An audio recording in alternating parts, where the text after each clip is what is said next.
Hi folks, and today I thought I'd talk a little bit about treadmill running. At least I call it the treadmill. Some of you may call it the treadmill because, let's face it, there are plenty of people that love running on the treadmill. I happen to not be one of those. However, treadmills are necessary. There's great reasons to be running on them, but I'm going to cover today what I think some of the negatives and the positives are of running on a treadmill, some things to consider if you're doing treadmill running. So first of all, no particular order, your perceived rate of exertion for most people is really high on a treadmill. That's true for me. Why is this important? Well, we talk a lot about the fact that we use a pace to get at a different effort in your training, but you might feel that effort is entirely different on a treadmill, and that's really not the same thing. So the example might be, let's say that running at a 9-minute pace, you would typically have a heart rate of 140, just making up that number for the sake of an example. Well, if you're at a 10-minute pace on a treadmill, you might feel like it's the effort of that 9-minute pace, but your heart rate's really only 125 because your perceived rate of exertion is so much higher. So there's something to be cautious of, is that for many people, the effort on the treadmill will feel a lot harder than it really is. And when we talk about running by effort, that's really not the effort we're talking about. It's just something to be aware of. Second thing, the treadmill kind of does the work for you, both from a pace and an effort standpoint.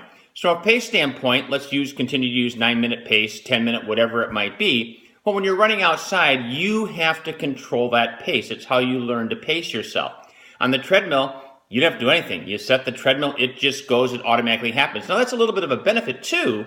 It can get you used to running at that pace, but as far as learning how to control the pace, it doesn't really help you with that. Effort, I'm not saying there's no effort on a treadmill. There's certainly effort on a treadmill, but the treadmill does make it a little bit easier. Let's face it, when you're outside, the road, sidewalk, whatever, is not a moving belt underneath your feet. All that effort has to come from you. The treadmill does make it just that little bit easier because that belt is moving forward. So it does take a little bit of the effort away from you. Specificity. So a treadmill does not meet the principle of specificity. So what's the principle of specificity? Specificity says that you want to train for the event that you're going to do.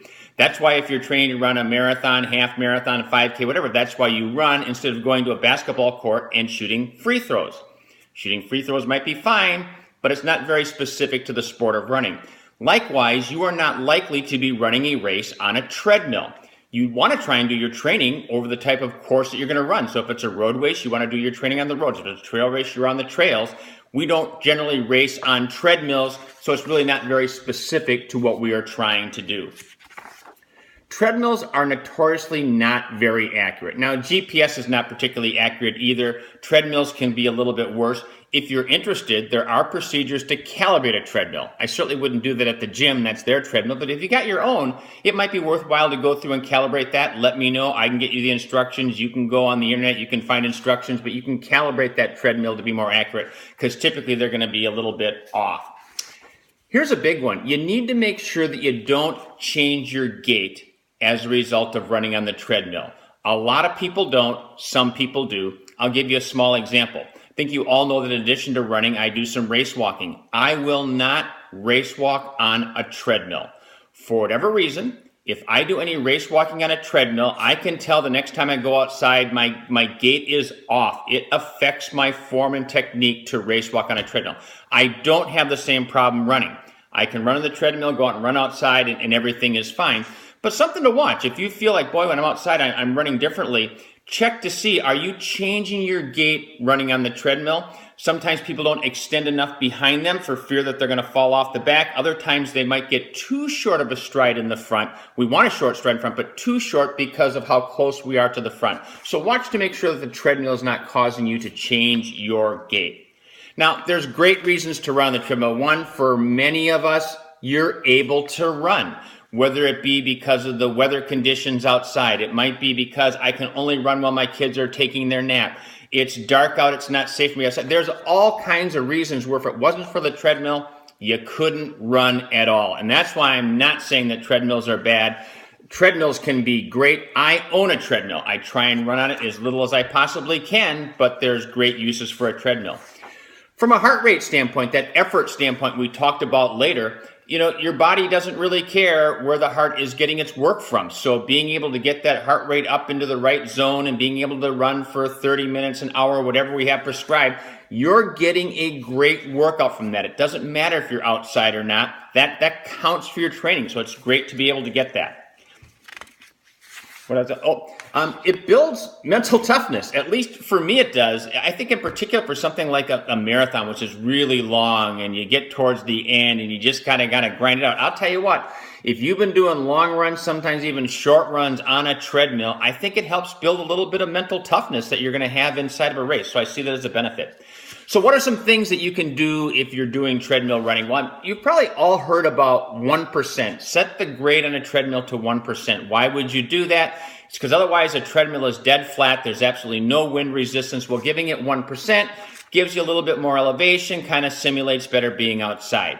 I will tell you there's been some recent studies that say actually in most cases setting it to 1% doesn't really matter. You can leave it at 0. It's not a particular help. On the other hand, there's no study that says that setting to 1% is going to hurt anything.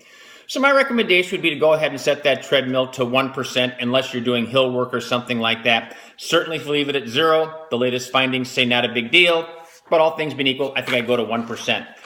I personally think hills and track work are the best ways to use a treadmill. Doesn't mean that you don't have something that's better for you. Why do I think it's a little bit better? Well, from a hill standpoint, we can control the distance of the hill.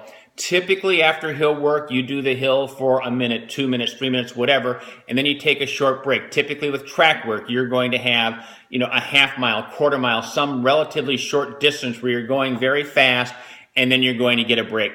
And that's why I like that on the treadmill. I like getting those little breaks in there. After that, the next best run for me would be a long run at that slower long run pace. For me, the middle runs, tempo, steady state, those are the most difficult ones for me to do personally on a treadmill because of the perceived high rate of exertion. So my recommendation, at least from my perspective, is hills and track work are some of the best things to consider. So as I said at the beginning, I am not trying to poo-poo treadmills at all. I realize that for many of you, if it wasn't for the treadmill, there's a lot of runs that wouldn't happen. But be aware of what some of the advantages and disadvantages are and make sure that you put as much focus you can on getting the advantages out of the treadmill.